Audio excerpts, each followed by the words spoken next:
Don't have to do anything quite yet. We'll give people a second to come in, and I need a moment so that I can get a little social media share out there to tell the kind people of the world that we are here. Cool. Give me 1 second. Yeah, I see it. There we are.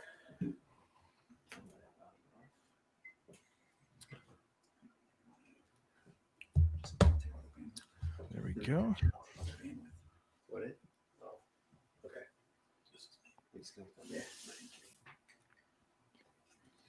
One quick retweet, and we're going to get started. Love it. All right, let's do it. Let's do this, boys. Cool. It's time for some live Buffalo Bills mock draft simulations and general Bills discussion today on Locked On Bills. You are Locked On Bills, your daily Buffalo Bills podcast. Part of the Locked On Podcast Network, your team every day.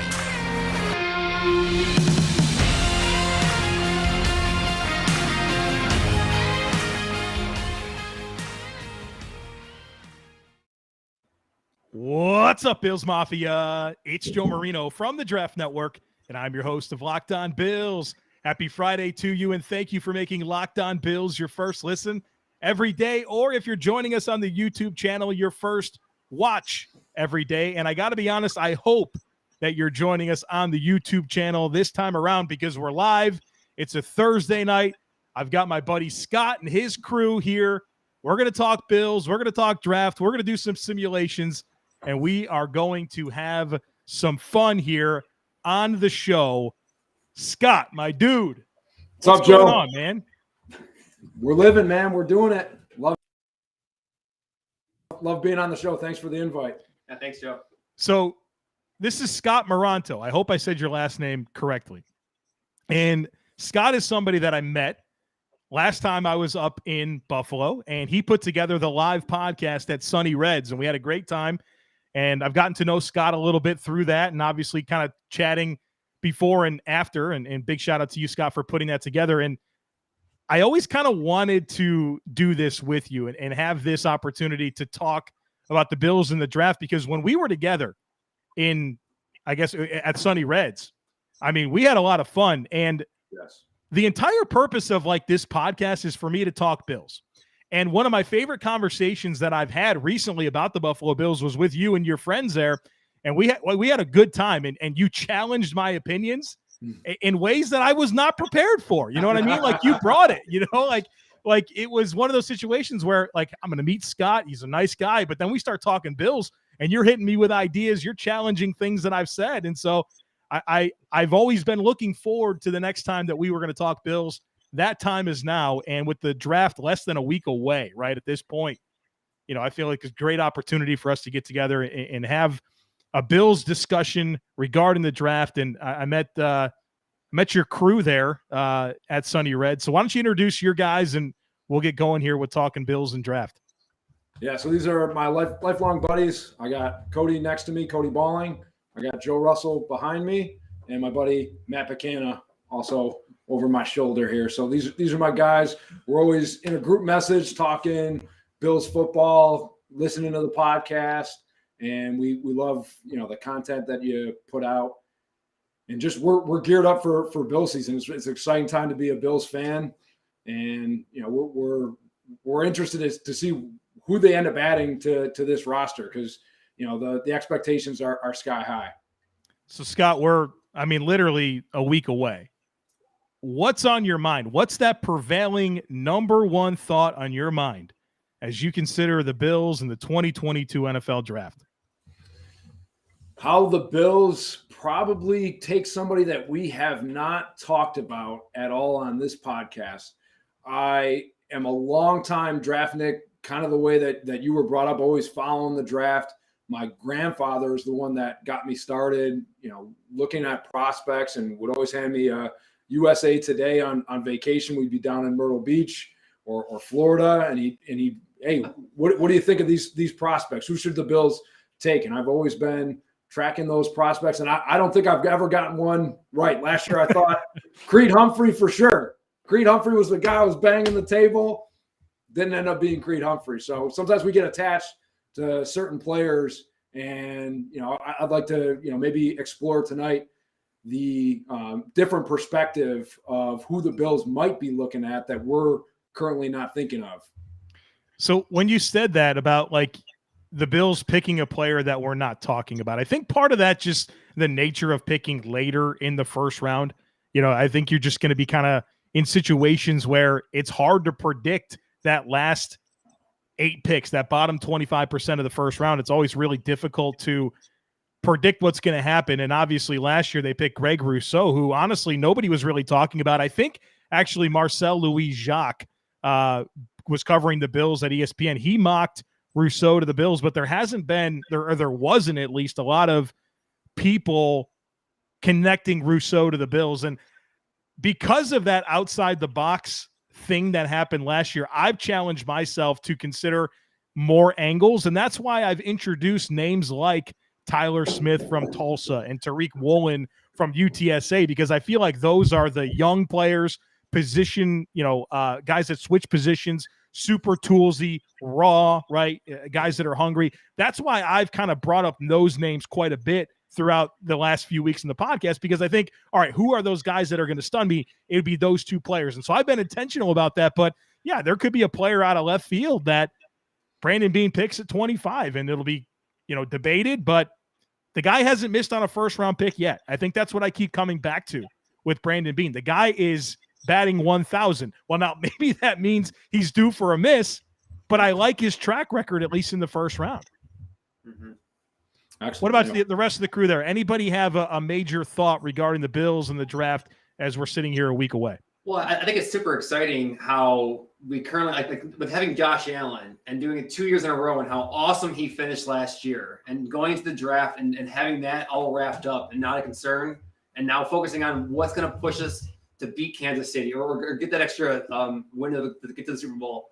That's what's exciting to me, is that now it actually kind of matters. Where before it was like, oh, like you signed this guy, that's great, he's going to help out a little bit. But now, like, we're so close. Like, it seems like it's so important, these last few pieces. It just makes it so much more exciting for me. So, yeah, I think you're right. There's the last few pieces. And I've said, I mean, good Lord, I've said so much about the Bills in the draft in this podcast. What, in your mind, for you guys, like, when you think, okay, last few pieces, and we're assuming pick 25 is one of those last few significant pieces. Are you guys locked in on the same position? Are there differing opinions? Is there a running back guy in the room? Cornerback. You want Jameson a corner? Williams. Scott wants a corner. All right, what else? What else do we have? CB2, baby. Yeah. I want an absolute weapon at wide receiver. I want somebody that's not a slot-only player. I want somebody that they can move around and use to dictate matchups to a defense. And I mean, you've talked about it a ton. It would take a lot of capital to get there. Jameson Williams is that player. I think there's other options that wouldn't cost you quite as much. But my ideal draft day scenario is they end up with him and, haven't given away their first round pick or second round pick next year. But, so you're willing to move up, but it sounds like you want to maintain first and second round picks to do it. Yeah. So I think moving up into the early teens is completely probably out of the question. You're talking about more moving up into the late teens or even jumping a few picks ahead and hopefully only maybe losing your third and something else to get them.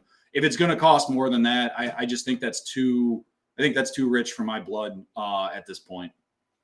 As good as I think he can be. Who else? Joe, you got anything for us? Yeah, for me, it's I got to go wide receiver if I had to take my pick. But honestly, I think best talent available, go after him. Trust your draft board, trust who you have instincts on, and kind of go for the best guy available. But if it's a receiver, I'm happy.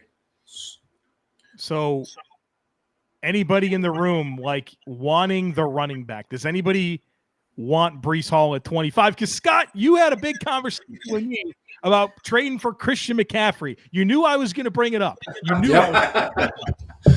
Here it is. What's up, man?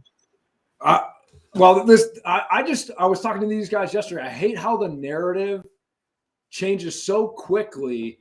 If I were to look at your scouting report on a particular prospect, wide receiver out of South Carolina, what would have been the weakest trait of that player. You know who I'm talking about because his name is in the news for the trade market, and everybody in Bills Mafia wants him. Debo Samuel? Yep. What was the biggest concern of him coming out of college? I would say injuries. Correct. And you would be absolutely correct. Durability concerns. He's had those durability concerns in the NFL. He has played one full 16-game season. There's some, muscle injuries that he's had, and he hasn't, obviously in college struggled to stay on the field. But everybody in Bills Mafia, we want to toss all of our first-round picks to go get Debo Samuel. But the Christian McCaffrey, who is the same type of weapon, he just so happens to play running back. We weren't willing to do that for Christian McCaffrey. Debo averages 80 yards per game in his career. Christian McCaffrey averages 113 from scrimmage per game in his career. They're both about available the same amount of time. They've missed similar time, and they're both 25. I hate that the narrative is, because he's only played games in the last 2 years, that all of a sudden he's a bad player. I still think that he's a 5 talent. The whole Christian McCaffrey story for me was buying low, favor. So let me bring this to a. Let me bring this Breece Hall into the conversation, because there's a lot of people that want Breece Hall to be the pick at 25. And so what's your appetite for that, Scott? I mean, you seem to have at least had in the past some interest in the Bills doing something significant at running back. Would you be happy with Breece Hall at 25? At 25, I think yes. The answer is absolutely not. I just think it's too rich, and you have way bigger needs to fill running back. You can get by with the running backs that you have. I hope Zach Moss takes a serious look in the mirror like Devin Singletary did last season. He went to work. Tyler Dunn did a nice piece on him last offseason. Hopefully Zach Moss is having a similar offseason where he's really looking himself in the mirror and is going to come to training camp ready to compete and be the running back that we thought he was going to be coming out of college. I would not take Breece Hall at 25, especially when there's other running back prospects that are interesting later in the draft.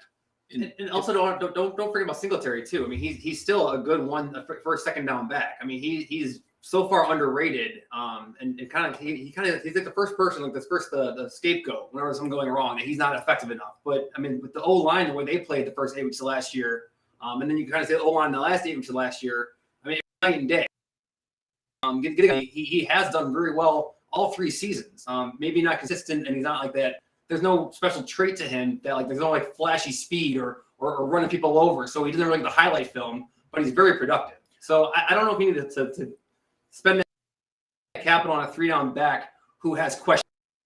If he was a slam dunk haul, I mean, one thing, but there's too many question marks to kind of take that gamble on a player that early, I guess, without having to move back or get more draft capital. And to take it a step further, when there's 5 or 6 guys that seemingly are going to be available in the 4th round or later that have maybe not all the traits at that point, but at least some of the traits that you're looking for in a running back to take a shot on, it's just I can't justify spending the 1st round pick, the immediate contract obligations of drafting a running back in the 1st round and how much they're going to get paid right off the bat. Top 14 running back in the league, it's right, just, Joe? I don't see a reason for it based on all the things they have going on in the team right now.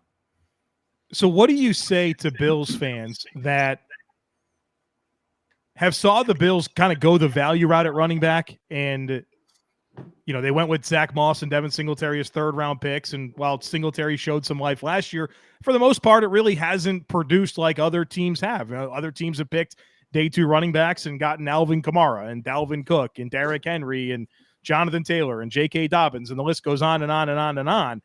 Do you feel like the Bills need to kind of go away from that tendency and make the big splashy move to get the production there? Or do you think that it's just a matter of time before the Bills strike on one of those day 2 backs? Yeah, you and I in the conversations on that, you have said that it's easy to nail that position. It's one of the easiest positions in the draft. And because the Bills have failed to do that, I just look for the answer and trading for McCaffrey the answer.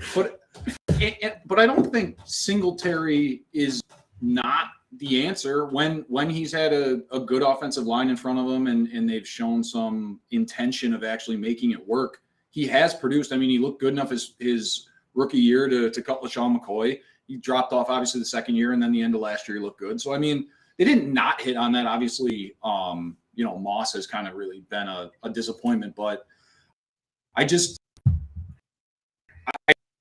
don't think you need to make the knee-jerk reaction running back available because they haven't gotten it right yet. I think they've gotten enough I think they're improving on the offensive line, which is also going to help.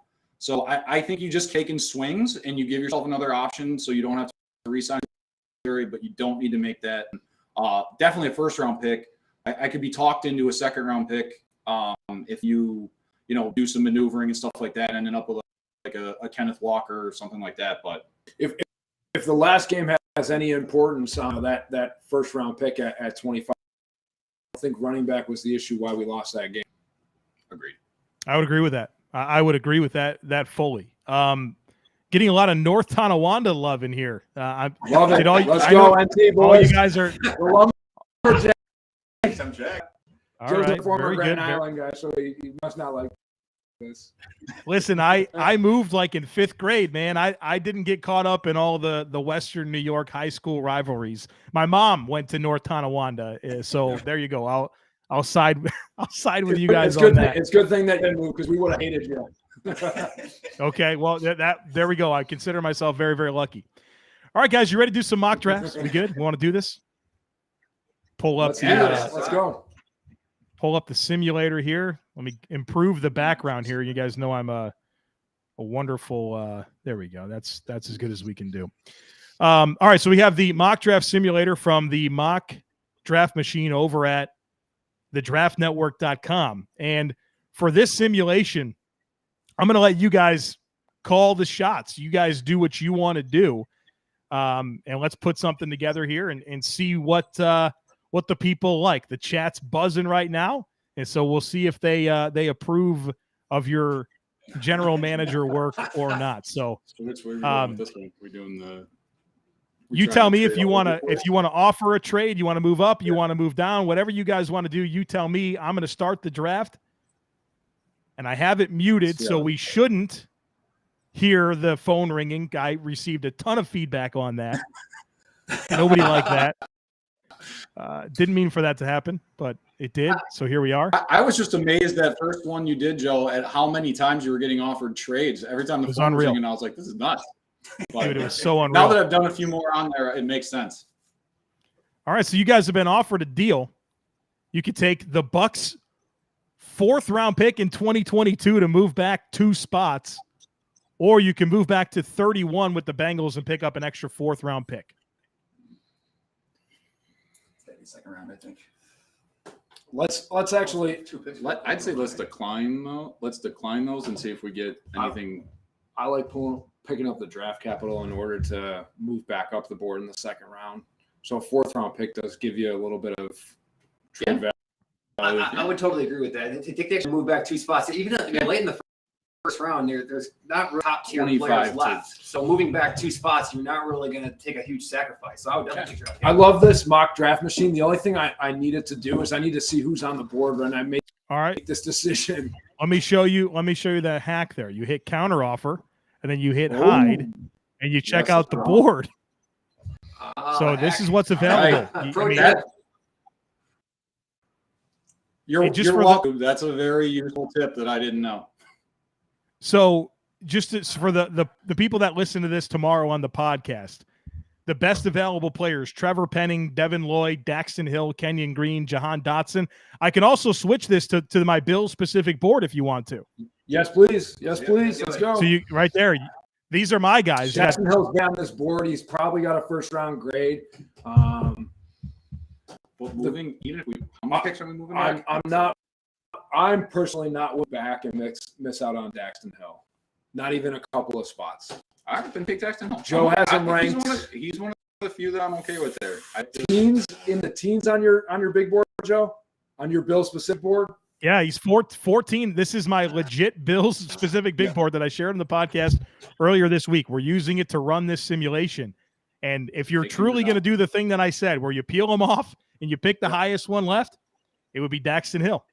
One of the reasons why I like doing this with the Daxton Hill, because he can hold down the CB2 position, I do like a versatile chess piece at in the defensive scheme. You could be a little bit more versatile. I do think I love All-Pro Poe. I want him to be a long-term member of the Buffalo Bills. The Bills lack leverage in that negotiation with him right now. If he wants to sit out off-season workouts and maybe hold out into the year, what is our plan at that position, in your opinion?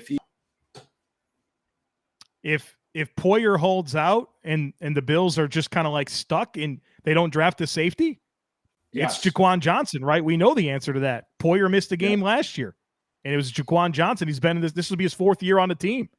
I think that's your guy. That's your answer to the question. And to Sean McDermott's credit, I mean, one thing he's done throughout his entire career is he's coached up safeties. Think about Micah Hyde and Jordan Poyer before they came to Buffalo. I mean, Poyer, nobody wanted him. He's on the Bills were his 3rd team. Micah Hyde didn't get offered by the Packers. You think about Kirk Coleman and Mike Mitchell and the guys that just, it seems like year after year with McDermott have made it work at safety. So I think that's the leverage play if there is one. But I mean, obviously that's not all pro Poe. Yeah, so I love that. I like that pick. That Daxton Hill pick for that specific reason. The Bills do love Dane Jackson. If he ends up being a viable option at CB2, you have a guy that can, move inside and play some slot reps for you. Is Daxton Hill, in your opinion, a guy that can lock up Travis Kelce? Okay, so whenever I get that question, I like to remind everybody can that lock nobody, up Kelce. right? Nobody can. Correct. He gives you a chance. Yes. Yeah, gives you a better chance than the options that they've had. Correct. I would say so. Yes. Yeah. So is it final answer? Agreement. We're going to make Daxton Hill the pick. Let's go, guys. All right, there it is. So I'm going to turn it back to the predictive board. We'll use the Bills specific board for the actual Bills picks. So that way the simulator runs off the predictive board, and then we can use the Bills specific board. So there's a little hack for you. You guys can use any draft board you want at the Draft Network. You just have to create it, and then when you get to the simulator, you choose to use it. So the Bills have been offered a deal here. You can trade up from 57 to 37 with the Texans, and you give up pick 130 in the 4th round. Little rich to give that up. Wait, we're moving up 20 picks? 20 picks to give up You're going to get back up and get a decent. You can get back up and still get one of the quality wide receivers there. Let's see what's on the board. 57. You're not going to. Yeah, who's up? Who's up here? Can you go to wide receivers, Joe, and show us what's best available there? Best available wide receivers: Treylon Burks, Sky Moore, Christian Watson, George Pickens, David Bell, John Mechie, Calvin Austin. Well, you know what I'm saying, but I get it. So there could be an interesting conversation in this room of moving up to get that wide receiver weapon. We've got a team Christian Watson in the room. We have a team Treylon Burks in this room as a longtime Cordarrelle Patterson fan. And Joe just loves wide receivers in general. Scott, I mean, you this is your call. I mean, what do you want to do? Let's do that. Let's move up. Let's get Josh weapons. So you want to give up 130 because you like a receiver here? Yes. Okay, it's done. We don't need so now the argument starts where, in the war room, what guy are we moving up for on that board? I would say at this stage of the draft, for Treylon Burks to fall this far is really interesting to me to take him here. I know he needs refinement in the route running, but how our team's going to play Josh Allen is my point on, trying to trade for Christian McCaffrey. You're going to play in the 2 high. You need to be able to dump the ball down to somebody that can get you yards after the catch and really make you pay for that. And I think Treylon Burks would be the guy. if you haven't read the story on Treylon Burks, part of what I love about the draft process is, and Joe, you really bring a lot of these stories to the table on Locked On Bills, is just learning about the person and learning the background and where these guys have come from. But if you haven't read the story on Treylon Burks going boar hunting, it's really interesting. It's certainly worth a read. And he moved up my board on that story alone. Is this the pick, Treylon Burks? Cody, do you want to make your point for Christian Watson and try to convince me? From listening to this podcast and others, I have very much become a fan of the phrase and the idea of bet on traits. And Christian Watson is absolutely that person for me, sort of like Tariq Woolen on the cornerback side. Just, an absolute freak athlete. Scott did bring up one thing earlier, which is that there is a little bit of a concern with his hands, which is, to me, normally a deal breaker with a wide receiver. The only thing a wide receiver can't do is drop the ball. But I just think there's enough other upside there, and they've managed to do good work with Dawson Knox and his hands. For me, it's Watson. I'd rather have that dynamic presence, but I can also understand why Scott wants Burks. So he was the one that got invited on here, so ultimately I'm going to defer to him. But if it was me, I'm going Watson. I'm reading a lot of the comments. I see a lot of Treylon Burks hate. It's not going to deter me, but there's a Sky Moore's on the board too, correct, Joe? Sky Moore's on the board. Calvin Austin's Christian Watson. I mean, there's players. We might not. Some guys are going to see Sky Moore as a slot only guy. Do you? I think his best role is going to be in the slot. Yes. We may not have. There's a lot of wide. Now that he just said that, there's 4 names that all would have been. We might not have needed to trade Watson's up. Kind of predicted a little later. Like, you don't have to move up that far to get Watson, I don't think. I got maybe a few picks from 59, but I'm not sure you can make that big jump. So there's probably better value to be had somewhere else, but being stuck to the computer screen and this one trade offer, it's kind of hard to say yes or no. Do but what you want. There's probably a better deal in there somewhere. But yeah, a lot of good value picks there. My pick would be Treylon Burks, but I got to listen to my room. I got to listen to the commenters. Got to be open to perspective. Let's take Christian Watson and make him the pick. All right, Christian Watson, wide receiver, North Dakota State. He's an explosive play, guys. I think that's a good pick by you guys, to be completely honest with you, where I think that's the right range for him. I think giving up a 4th-round pick makes a lot of sense, and you get more explosive. Watson's a guy that can win down the field, and he's a bet on traits guy. He was the number 501 wide receiver prospect coming out of high school, and now he's talked about as potential top 40 NFL draft pick. And you know that the Bills are going to love that, right? They want guys that have been doubted throughout their football careers. And so I think he's the right pick over Burks for sure. Where Burks, I could have got behind Burks, because one thing I've said about Treylon Burks is that he's a player that I would like for some teams more than others. And the teams that I wouldn't like Treylon Burks for are the ones that just need like a dude that they can funnel the football to in the passing game. Well, the Bills aren't that team. And so he can legitimately come in and be an X factor where you can get him manufactured touches in space. You can throw him shot throws down the field and get value out of him that way, as opposed to asking him to go be this like nuanced route runner, because you have those players. But at the same time, he does need to grow a lot as a route runner. So I like what you guys did there, and just wanted to offer that analysis on Treylon Burks here as we continue to navigate through this mock draft simulation. And you've been offered another trade, another opportunity to move up. You are gaining pick 66, which is the first pick of the 3rd round. It's going to cost you 89 and 168. I'm sure you'd like to see who's on the board.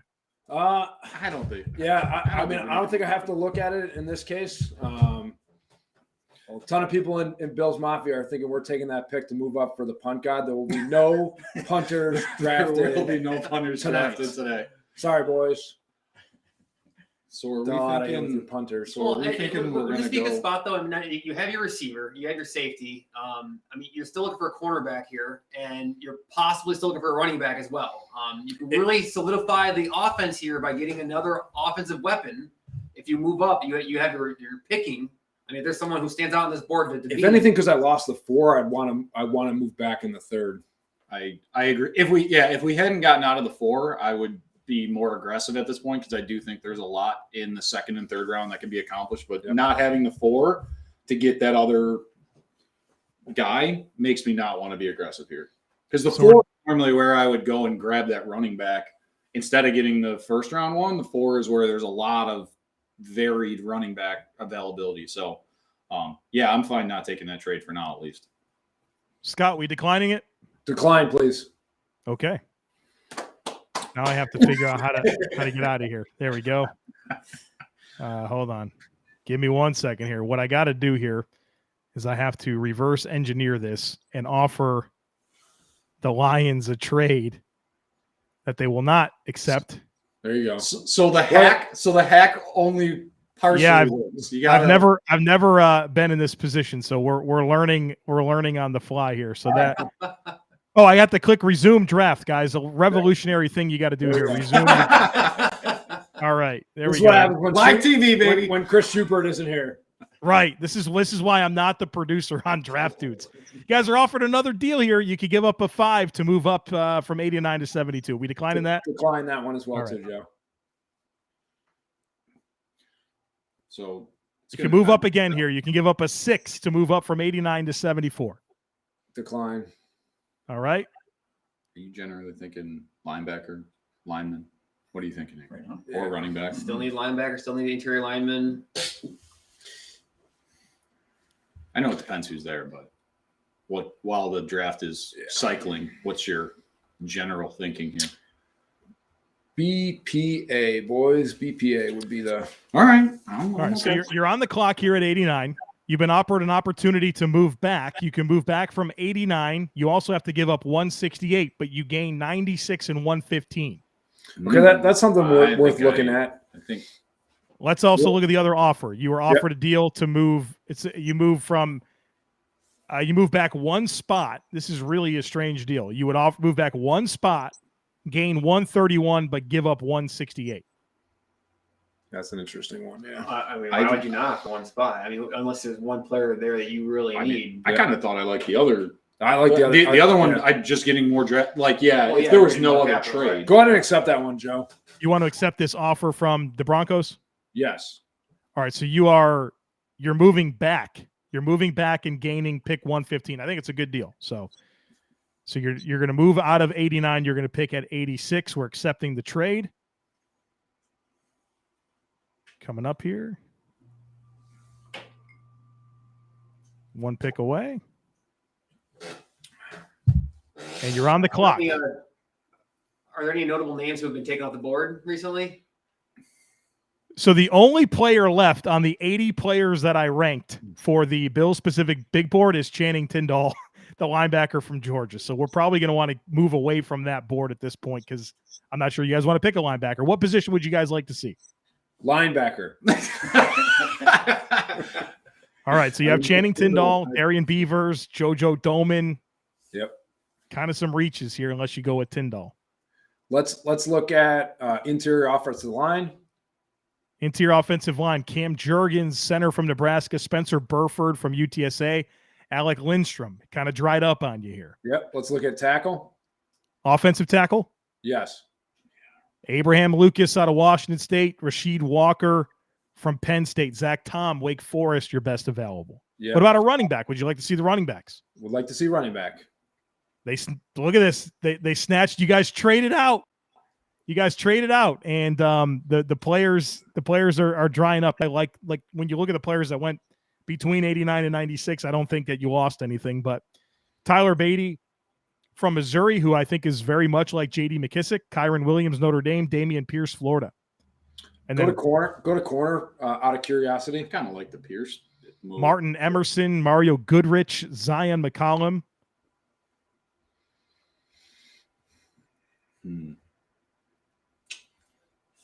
I think the where I would go with this pick is Zach Tom. Joe, Okay. for the listeners that might not know Zach Tom, I know you've talked about him a lot on the podcast, but also for the guys here, you want to give a little. Yeah, I'd be happy to. I like Zach Tom a lot.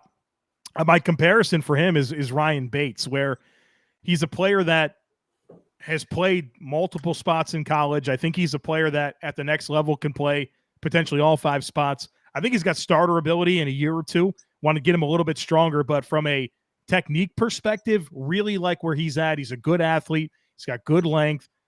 Just got to get him a little bit stronger. And I think you have a really, at a minimum, a very versatile depth player, but also a guy that I think in a year or two would not surprise me if he's a reasonable starter for somebody. I like this pick because, I mean, that's what I've heard about the prospect from Locked On Bills. I think it took the Bills, for whatever reason, it took a bunch of injuries for them to finally say, all right, Ryan Bates, Rick Bates. Rick Bates is the guy at guard. What took them so long? Did they not want to give up that versatility and subject him to injuries? Okay, if that's the case, let's get a Rick Bates-like replacement for Rick Bates so he can be our starting right guard. All right. We're turning in the card. Zach Tom's the pick. Zach Tom. The comments are turning on us because they feel like we have enough offensive line depth. So the comments don't seem to like that pick. Yeah, we didn't get to talk about David Questonberry at all during the intro on how that changes the Bills' trajectory on interior offensive line for the draft. Well, let's kind of have that conversation now where the Bills did sign David Questonberry today, a veteran, started 17 games for the Titans last year at right tackle, played well, has some ability to play guard as well. And so I think at a minimum, what you have here is somebody that can legitimately challenge Spencer Brown. And as much as I'm high on Spencer Brown as a second-year player, you don't just hand him the job, right? He's still got a lot to prove. And so I think you keep his pencil sharpened there, but also you have a contingency plan as your swing tackle to play right tackle and left tackle, where right now that guy's Tommy Doyle. I know the Bills signed Bobby Hart, but I don't take him seriously on this roster. And Tommy Doyle's not a guy that you should say, here it is, you're the swing tackle, right? So I think it's meaningful competition to push 2 young players that are potentially in line for very prominent roles. And I also think about something that Brandon Beane said in his press conference yesterday that I didn't talk about on my podcast today, where I reflected on his comments. He talked about one of the most important reasons why you need to have a deep 90-man roster for camp is that way you have a legitimate opportunity to evaluate your roster. You're not going to get a good look at Case Keenum, or if you bring in a quarterback at some point, if they have to operate behind a terrible offensive line because your second and third stringers simply can't play.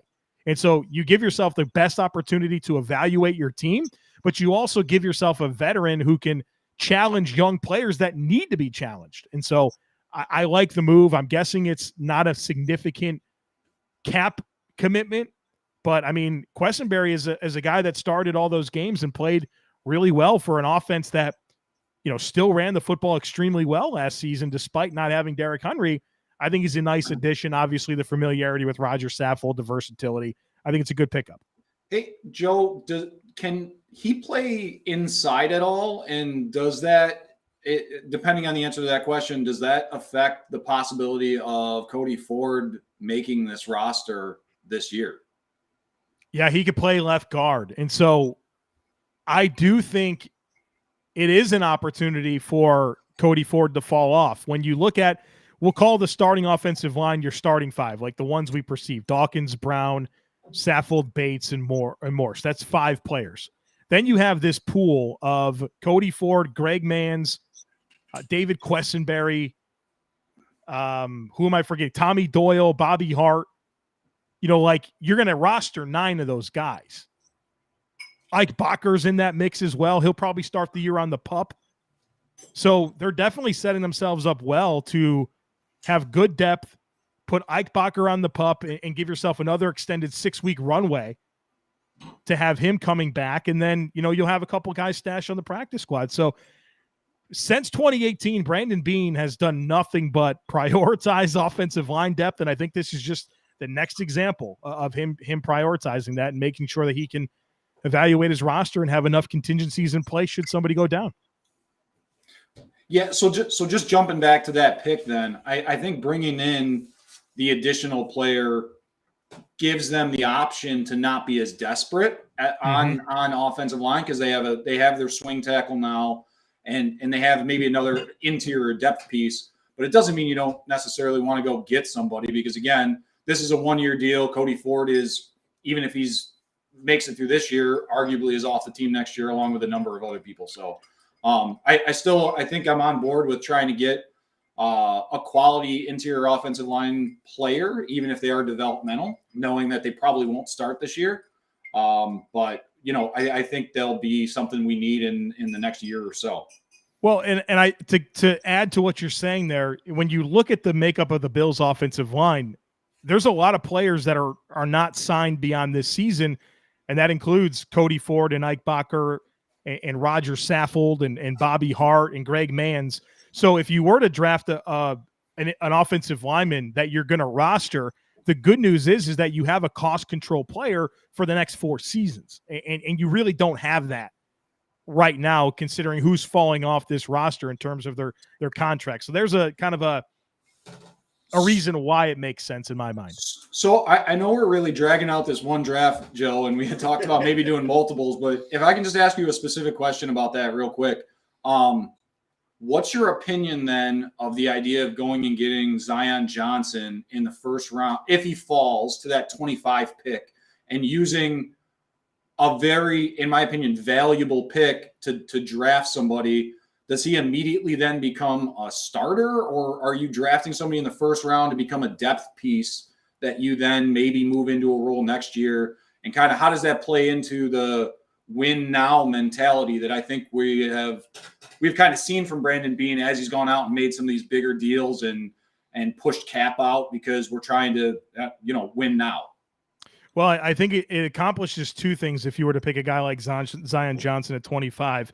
But first of all, you have a really high caliber player that I think has the opportunity to be an impact blocker in the NFL. And so maybe that doesn't happen in 2022, but you have your replacement for Roger Saffold already locked into the building. But also, as excited as I am about Roger Saffold, and I think he's going to be an impact player for the Bills, he struggled with that shoulder injury all year long last year, and he didn't finish a lot of games. And so you need to have some type of guard ready to come in and play should that continue for another season. And so I think it's a contingency plan, but also setting yourself up to not have to worry about that next year. But look, there's a positional value conversation, right? You can find mid-round guards that are starters for you. And if you're going to do a contingency plan, would it be better to do it at safety or better to do it at linebacker? I think that begs that it's at least a worthwhile conversation to have. Okay. So we were offered a trade here. You guys can move back from 100. You can go to 115, or you can move up to 100 from 115 and give up your 7th round pick, 231. Go ahead and decline that one. All right. We'll try to play this one out as quickly as we can. We're definitely going to need your help in this part of the draft. I'm here to help you. From the 6th round on, the knowledge gets a little bit loose. I'm continuing to decline these because they're the same offer. So if you didn't want that first one, you didn't want any of these. Yep. So here we are. We're coming up. You guys are picking at 115. And here we are. Matt's checking his prospects at this part of the draft. Running back here and see what's there, or tight end. Well, so around here, I was kind of looking for like a cornerback. Is Kobe Bryant on the board? If so, no, Kobe Bryant's off the board. Best available corners: Martin Emerson out of Mississippi State, Mario Goodrich from Clemson, Zion McCollum from Sam Houston State. I think Emerson they met with players. I think that's a good value cornerback because we kind of like deprioritized the second cornerback. I think this could be a player here. Remember we took Daxton Hill for that role though. Maybe. Well, we took him as a versatile defensive piece. Joe, what stands out on the board for you other than Emerson or Zion? I like McCollum. Well, Zion. I would be happy with Emerson here. If you wanted to go running back, Tyler Beatty is very much what the Bills are looking for in terms of a satellite back with receiving upside and speed. I also really like the idea of a tight end because the Bills don't have any tight ends signed beyond this year, and they've been meeting with them, right? They worked out Cole Turner and Isaiah Likely, James Mitchell, Jalen Weidermeyer. So they might want to have a cost control player at tight end. And you've got some guys that I really like here in Jelani Woods, Virginia. I like Jake Ferguson. I like Chigo Okonkwo from Maryland. I like Daniel Bellinger a ton. I did his evaluation today To be completely honest with you, I like him. I like Charlie Kolar, James Mitchell. There's a lot of good tight end options here as well. Yeah. But I mean, the premium position's the corner, and as much as you might like Daxton Hill as the outside corner, that is definitely a transition. Yeah, and you can wouldn't be bad to double dip at that. No, I don't, especially because there's a lot of tight ends that I like. Yeah, where you might be able to kind of push that and pick the corner here. And Martin Emerson's a really good scheme fit. So Emerson's a good scheme fit. Is Zion a good fit of that chip on the shoulder, Sam Houston State, right? 100%. And this guy's a freak athlete as well. Yep. Everybody loves Tariq Woolen. This kid's got the same sort of mock draftable spider, as Tariq. So I think either player would be fine by me. No brainer. Do it. Give me the athlete. McCollum, go with the bet on traits guy. Do the bean thing. Yep. Let's do the Bean thing. Turning it in. There it is. I think at this point in the draft, Bean does like players that can play football. Yeah, I think I like the upside play there, especially because you have a couple of built-in contingencies, and McCollum's super physical as well, freak athlete.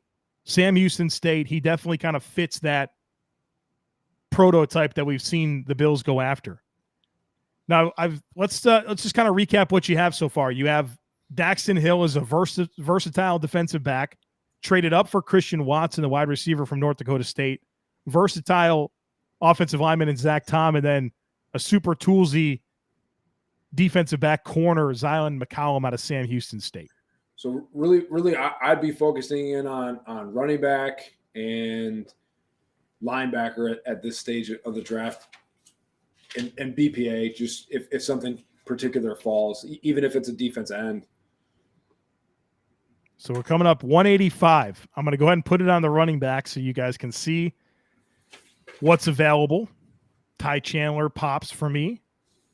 Coming up here, pick 185. Joe, it's a little small for me to see. Pierce is not still there at this point. I'm assuming. He's gone. Okay. Yeah, I figured as much. Just double checking. Yeah, your best available running backs are Ty Chandler, at least in my view. Then I think there's a drop off, to be completely honest with you. I mean, I don't have a problem with Chandler at What this point. point. I think your tight end here, though. Yeah, flip tight end just so we can see. You still got some guys I like here in Bellinger, Mitchell, Kolar. Bellinger's the guy I'd be looking at here, I think. Late pick. That's right. I think that's the pick here. So Matt loves Devin Singletary. He's okay if we miss out on a running back. And Matt, it's okay. We'll just trade the 2023 first. You're also bringing about like Duke Johnson. You do have a third down back who has been somewhat serviceable. Who was almost out of the league. He showed flashes again last year. He had a few games. But again, it's just a devalued position. There might be a cut candidate later on, before the season starts. I'm not too worried about the running back piece. More worried about getting that cheap option at tight end. Go ahead, Joe. I think it's a good solid pick here. You're not. I don't know much about Bellinger. You want to give a quick word? Yeah, I did his film this morning. This was my last day of film for the draft, and Daniel Bellinger is one of the last guys I got to, and I'm glad I did. Might be the best blocking tight end in the class, but he's also a good receiver. I don't think he's like a super dynamic, going to run away from coverage, but he's got the size to threaten the seam. He's got great hands, knows how to find space, competitive after the catch. I think he's like your classic, ideal tight end 2 in a 12 personnel offense. And Joe, Cody's gonna. You got us out here on the internet drafting a blocking tight end. It's a 6th round pick. No, yeah, you're 6th round. So when you say blocking tight end, he immediately thinks Lee Smith. Correct. And throwing the fade ball to him. Yes. No, he's got way more receiving ability than Lee Smith. Okay. I think Daniel Bellinger is really going to be a 4th round pick. I think we have him way too low, to be honest with you. All right. Let's lock that in. I'm not going to clap for it. Let's lock that in. I'll clap for it. All right. Go. Lock it in. We got 3 people happy, 3 out of 4. But look, that's how it goes, and not everyone's going to agree on everything. So we get the best available up here. There's been so many trades, I have no idea when your next pick is. Me neither. I don't know if you traded 231 or not, but if you didn't, then it would be 231 as the picks continue to scroll here. We'll find out very, very soon. Well, I think we're going to end up with a real long shot at running back. Okay, you still got 231. Or do you start looking at this point at wide receivers that might have some return ability? Probably special teamers. You're looking for a at special teamer here. special teamers at this point, right? Yep. So here it is, the last pick you're going to make at 231. What positions are you interested in? Let's look at running back and linebacker. Your running backs, Jashawn Corbin out of Florida State, Abram Smith, Baylor, Jerrion Ely, Ole Miss. Best available. Bills targets. Let me see if the App State linebacker is not there. DeMarco Jackson. DeMarco Jackson. He goes 10 a little bit early. Is Chase Campbell there? Kyle Krabs' bet on traits. Oh yeah, like I never even heard of him, and then Kyle brought him up on the. Yeah, he is. You want to go the Kyle Krabs bet on traits guy? Here he is. For a Dolphins fan, I love Kyle Krabs. Let's make him the pick. All right. So there it is. I'm glad you knew. You got your special teams linebacker, and that should be all the picks that you're going to make. So what do you guys think? I mean, you pulled off the mock draft. Daxton Hill in the first round out of Michigan, Christian Watson, Zach Tom, Zion McCollum, Daniel Bellinger, Chance Campbell. I'll reflect to your mock draft. This is what I think about it. I think you checked a lot of boxes here. The only box you didn't check is you didn't do anything at running back at all. And part of me is completely okay with that. But part of me was like, I thought maybe Tyler Beatty would have been a worthwhile pick at 185 and then maybe push the tight end. I'm not sure, but that's the only question that didn't get answered for me in this mock draft. Listen, the Beatty thing is an inside story between me and Matt Marino. He put him in his most recent 7-round mock when he could have put Pierre Strong in there, and I refused to take Tyler Beatty. Here's the best compliment you're going to get. You're doing better than Tom Donahoe. Low hurdle. The comments are really, really great to be able to see them live while we're doing this and just be able to just take it right on the chin. Like I think with all the people that are in here right now, because Joe, when we get off, I think we'd go on Twitter Spaces. We grab all these commenters. We hear what they would have done. There you go. I mean, feel free to host the Twitter. You guys know I got a prospect interview I got to do at 9:00. So I got to bump out of here. But if you're still doing it when I'm done, I will be happy to jump into that. Let's see if you got any more comments. This guy, I don't know if this. There you go. LMFAO from this guy here. What else, guys? We got a few more minutes here before we get out of here. What else do you guys want to talk about? Bills draft. Again, in some of the things I've gone back and watched some of the Bills behind the scenes embeds from the last couple of draft processes. In the later rounds of the draft, they do care about the film. McBean and McDermott have both stated sometimes we get carried away with the traitsy guys, and that's what we tend to talk about. I love looking at the mock draftables, looking at the spiders, and drooling over a guy like Tariq Woolen. Who's a guy in this year's draft that doesn't have the athleticism, but you drool over the tape? That's a fun question. Are you talking like more early round guys or just like later players? Could be either. Let's go later rounds because a lot of people will be familiar with names out of the early rounds, but I'd be interested to hear about somebody in more like the middle or later rounds that just jumps off the tape to you that maybe does their measurables from the combine or whatever didn't align with what you've seen. I'll give you a player, and I'm sorry that he's not a super late guy, but it's David Bell, a wide receiver from Purdue. Look, you are not going to be impressed by his spider web. Let's pull it up. Actually, he's Cooper Kupp spider web. My notes on him after listening to your podcast, Joe, are that he is a good route runner, but he is slow. He is a underwhelming athlete, but he gets open because he's a technician when he's running routes. I mean, we're talking about a 4.65. That's 10th percentile. Yeah. 33-inch territory. Yeah, this is not good. Those are not good numbers. I'm pretty sure that this spider, I don't know if Mock Draftables puts him in there, but pull up Cooper Kupp after that and compare the two players. You know that I've comped the two players. Okay, Have you heard me say that, Scott, or is that? There you go. Yeah. I legitimately that's my comp for David Bell. Not that I think David Bell is going to set the NFL records for receiving in a single season, but in terms of, hey, this is an explosive athlete, but he simply gets open and catches the football. Like he does that. He separates. And look, I mean, speed is good, athleticism is good, but technique and fundamentals can be better. And I think David Bell is your classic example of a guy that, look, the measurables are not good, but watch him play. He runs routes to all levels of the field. He gets open, creates leverage, and catches the football. And from a wide receiver's most basic function of what they need to be able to do, it's that. So I feel comfortable about that. I'm going to jump in off of that because we're going to invert the Richard Sherman quote. You can get beat deep running 4.3 just the same way you can get beat deep running 4.6. So you flip that on its head for wide receivers. You can get open, running a slow 40 time if you know how to be that technician. What's interesting about a guy like David Bell in the Cooper Cup comparison, the Bills if you go back, watch the embeddeds, watch McDermott and Bean speak about receiver. They care about guys that can get open. They've always prioritized route running. They've never prioritized height, weight, speed guys. Catch the ball and get open. Open is open. Yeah, I agree with you. Anquan Bolden wouldn't impress you with his speed, but that guy got open, catch the football. So I think that's a good reminder. As I feel like as a fan base, we're very obsessed with speed right now, and I think that stems from having slow running backs and seeing what a Tyreek Hill has done to this team. But you still got to be able to play. I mean, TJ Graham fast couldn't play.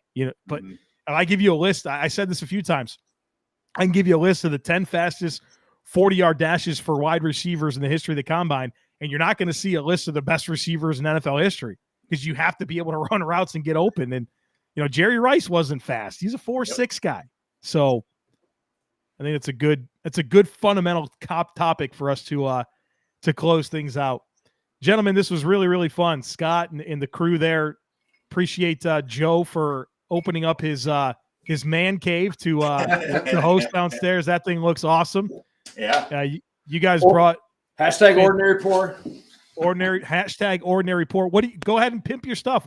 Tell people about that. Tell people about the best bar in Buffalo that's unheard of. Yeah. Just a little quarantine project. I was getting stir crazy, so I decided to build a bar in the basement. That's about all it was. Find some Foursquare. Find us on Foursquare. Be the precedent. This is where we watch all our Bills games. We're going to be watching the draft here. This is the spot. Open bar. Come on over. Looking forward to seeing you. I'm coming up this summer, so I want to get down to awesome. this. I want to play some golf. Looking forward to seeing you guys real soon. And sounds awesome. And some Kleenex wings for sure. Kleenex wings for the win. I will be there for sure. All right, folks. Thanks, Joe. That's going to do it for us here today on the podcast. Thank you, guys. I enjoyed this. This was fun. Guys being dudes here on a Thursday night in your podcast feeds on a Friday, talking Bills, talking draft. Hope everyone enjoyed. As always, I do kindly ask that you share, subscribe, rate, and review. Enjoy the rest of your day, and I look forward to catching up with you again